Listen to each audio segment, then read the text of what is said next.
Perlahan Sarah membuka matanya berusaha menyesuaikan cahaya yang masuk ke dalam matanya. Ia mengedarkan pandangan ke sekeliling ruangan di mana ia diikat. Ya Tuhan, siapa yang dengan teganya menculik ibu hamil seperti ia sekarang ini? Bahkan kini telah memasuki masa-masa pralahirannya. Sarah berusaha meronta dan mencoba melepaskan diri dari ikatan itu. Dengan posisi kedua tangan di belakang membuat perutnya sesak. Perlahan air mata Sarah menetes tanpa seizinnya. Ia mengkhawatirkan bayi yang masih dalam kandungannya ini. Bagaimana jika terjadi apa-apa dengan kandungannya? Tuhan, Sarah tidak bisa memaafkan dirinya jika sampai ini terjadi. Terdengar derap langkah sepatu dari arah pintu. Pintu terbuka dan memancarkan cahaya yang membuat seseorang di pintu itu terlihat seperti siluet.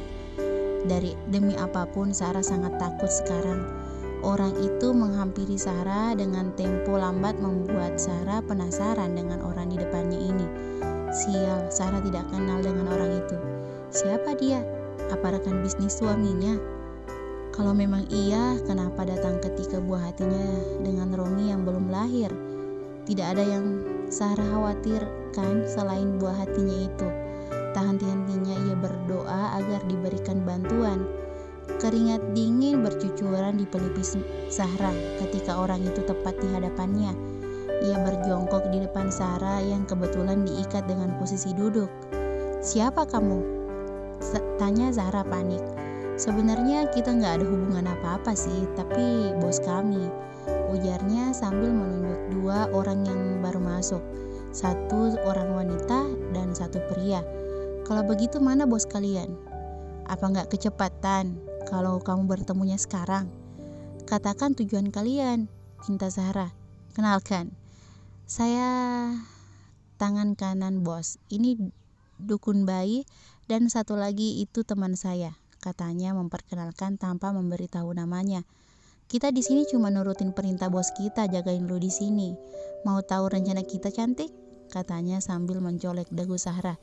"Jangan sentuh saya," pinta Sarah tegas dan menggebu-gebu.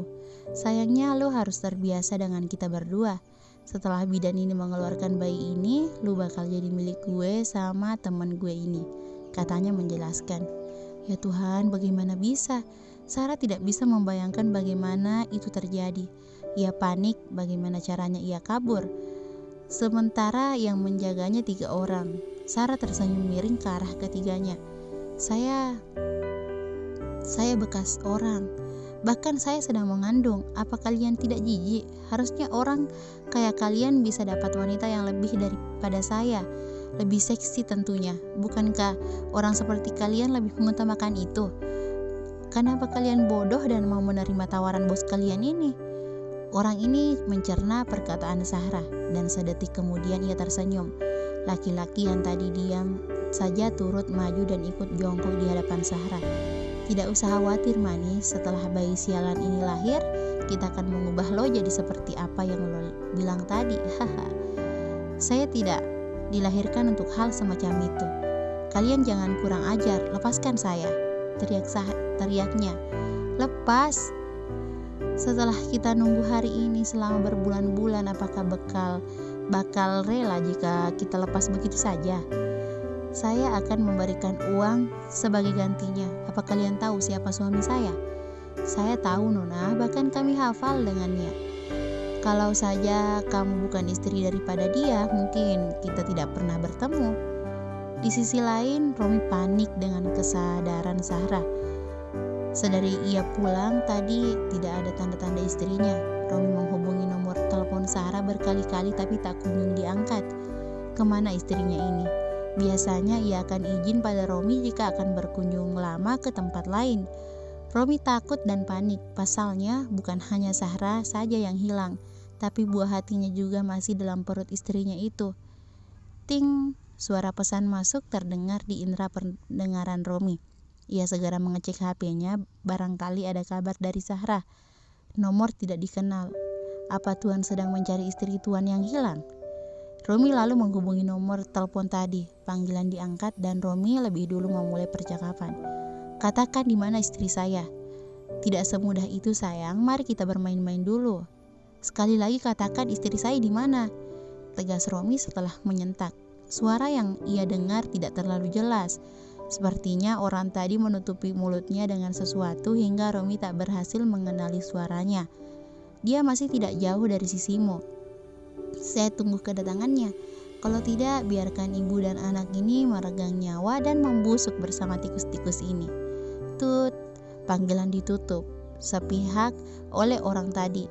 Tangan Romi mengepal dengan keras. Ia segera menelpon Irwan untuk turut mencari istrinya itu. Setelah mendapat penuturan Romi, Irwan datang dengan beberapa mobil di belakangnya. "Kita cari Sarah kemana dulu, Rom? Orang itu tidak meninggalkan alamat. Kita juga nggak mungkin mencari tempat mencurigakan satu persatu." "Ponsel Sarah, Rom." "Lacak di mana keberadaan ponselnya dulu." Romi dan Irwan lantas pergi dari sana secepat kilat. Romi tampak menerka-nerka kemana orang itu membawa istrinya. Tapi karena otaknya hanya dipenuhi nama Sarah dan buah hatinya, membuat ia tidak bisa berpikir. Tak butuh waktu lama, keduanya beserta bodyguard Romi sampai ke tempat tujuan. Romi masuk bersama Irwan, sementara bodyguard yang memiliki otot besar itu masih menjaga ke sekeliling, takut-takut ada yang mencurigakan atau membahayakan. "Romi akan menemukanmu lewat telepon istrinya, buang teleponnya dan bawa Zahra pergi dari sana," kata laki-laki yang memakai baju hitam. Tak lama Romi keluar dari gedung tadi, ia meminta Irwan untuk ke rumahnya terlebih dahulu. Entah untuk apa, yang jelas ini perlu. Sesampainya di rumah, sudah ada ayahnya Roy dan bundanya Rahma. Romi masuk dan menyalami tangan keduanya. Setelahnya ia melesat ke kamarnya di atas. Ayah dan bundanya memandang Romi tidak mengerti. Tak lama Romi turun dari kamarnya. Ia mengantongi sebuah senjata di celana jeans miliknya. Ibunya yang melihat lantas syok. "Rom, kenapa?" tanya ayahnya. "Sarah diculik ya, Bun. Aku akan mencari keberadaannya." "Tunggu, biar ayah telepon orang-orang ayah. Romi sudah bawa orang ya. Kamu tidak akan tahu seberapa banyak musuh yang akan kamu hadapi." Lantas ayahnya menelpon orang kepercayaannya untuk ikut membantu Romi. Ting, notifikasi dari orang tadi muncul lagi di layar ponselnya. "Jangan bermain dengan polisi atau istrimu tidak akan selamat." Begitu tulisnya. Ketika orang-orang yang ayahnya perintah datang, Romi langsung mencari lokasi yang ia temukan tadi oleh ahli IT. Kenapa menghubungi ahli? Karena keadaan ponsel Sarah sudah mati dan sudah susah untuk ditemukan. Ahli itu juga ia bawa ikut, takut nanti dibutuhkan. Semua mobil berjalan dengan cepat menuju lokasi tadi. Aku mendengar dari dua orang di depanku yang sedang mengobrol. Mereka sepertinya hendak memindahkanku ke tempat lain. Romi mencariku. Ya Tuhan, rasanya aku ingin teriak agar ia tahu di mana aku berada. Aku terus memutar otakku supaya bisa menghasilkan ide. Aku harus berpikir keras sebelum dua pria bajingan ini pergi membawaku dari sini. Dari belakang aku bisa mencopot bel yang aku gunakan sebagai hiasan di pinggangku yang sudah terlihat sangat buncit sekarang. Aku terus melepasnya supaya bisa meninggalkan jejak.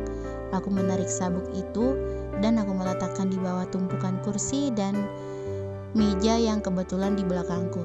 Ruangan ini tampaknya sudah lama tak terpakai. Debu-debu di sana sudah tebal.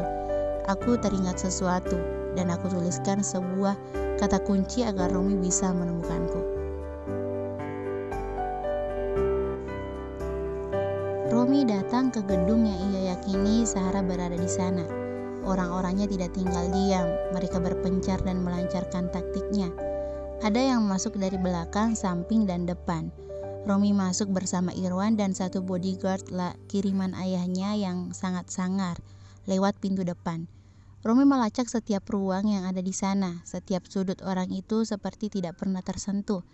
Ia jadi ragu kalau istrinya berada di sana. Sudah banyak orang berkumpul di titik tengah. Satupun dari mereka tidak ada yang menemukan keberadaan Zahra. Ia yakin kalau Zahra sudah dipindahkan. "Kamu yakin ini lokasi ponselnya?" tanya Romi pada orangnya. "Saya yakin sekali. "Ini ponsel siapa?" tanya laki-laki sangar yang baru masuk dalam kerumunan itu. Romi membolak-balikan telepon tadi. Tidak salah, ini milik istrinya. Ia mencoba menyalakan telepon Sarah alih-alih ada petunjuk di sana. Namun ponsel Sarah sudah mati total. Ia tidak dapat menghidupkan ponsel itu. "Di mana ini kau temukan?" tanya Romi sambil mengangkat HP Sarah. "Arah barat, Tuan. Yang lain ke mobil. Saya, Irwan dan Randy akan menyusul. Pasang indera kalian untuk mendapat petunjuk lainnya." "Kita mau apa di sini, Rom? Bukannya makin cepat makin baik?" tanya Irwan tergesa-gesa. "Saya seperti yakin Sarah meninggalkan sesuatu di sini. Kita cari hal yang mungkin bisa jadi petunjuk." "Randy itu orangnya cukup pintar." Jadilah Romi mengajak Randy. Ia pasti akan menggunakan akalnya daripada seperti Irwan yang kalau dihadapkan dengan ini sama sepertinya yang panik. Randy itu kalem tapi pasti, dan Romi yakin ia akan menemukan petunjuk di sana karena memang istrinya itu memang cerdas dan berani. Di tempat lain dengan waktu yang sama, Sarah baru saja mengerjapkan matanya lantaran obat bius tadi. Kini dapat ia lihat sudah ada 3 orang yang sama sebelumnya di sana. 2 pria mengerikan dan 1 bidan yang tampaknya bukan bidan atau dokter kandungan seperti biasa.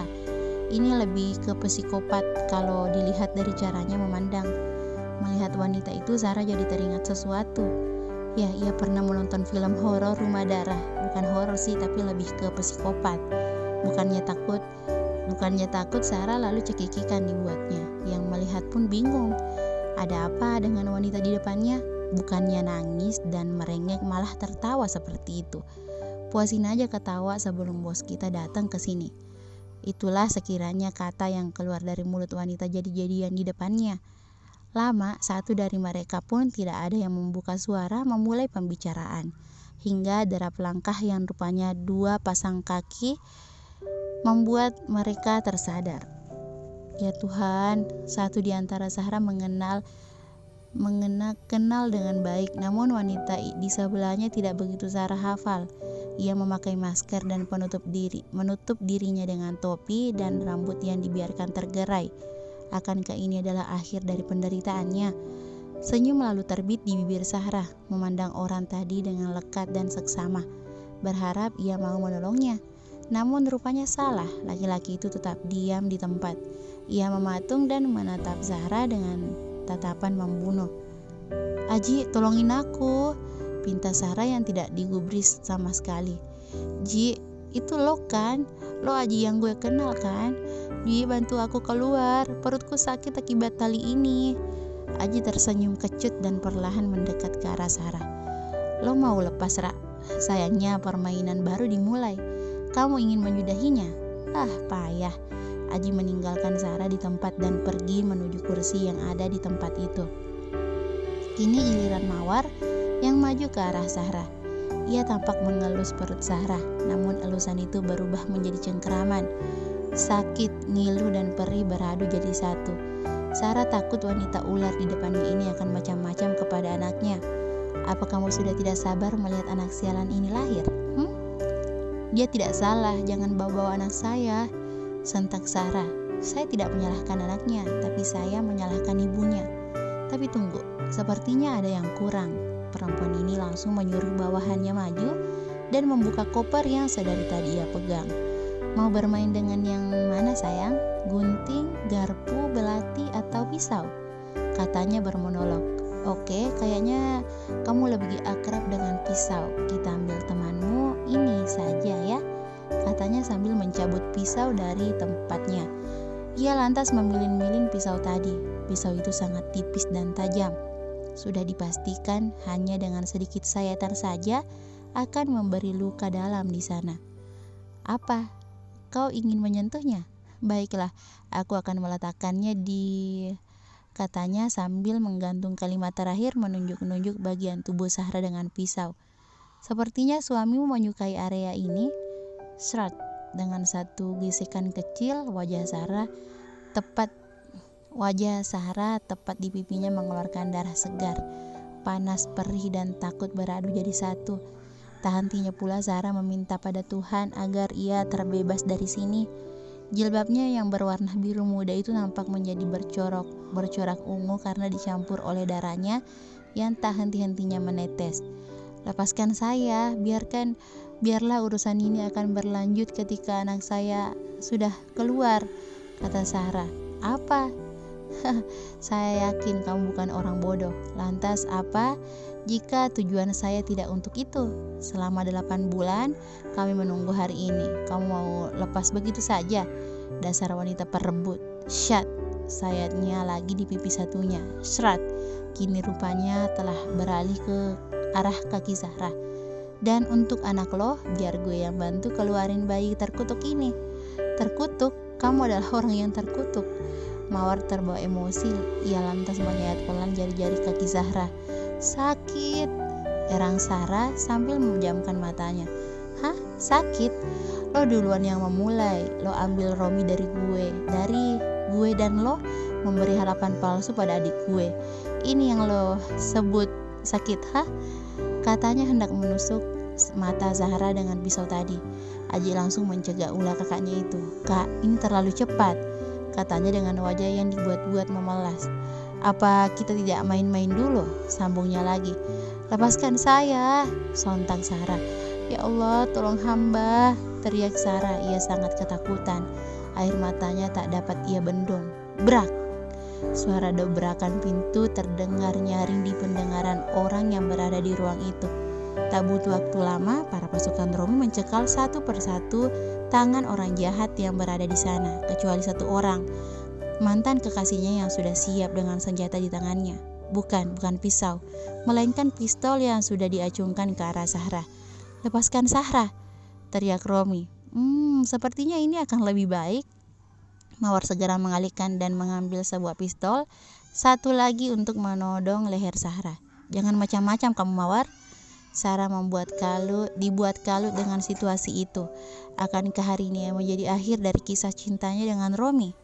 Air matanya tak mampu berhenti menetes. Pikirnya beralih pada buah cintanya dengan Romi.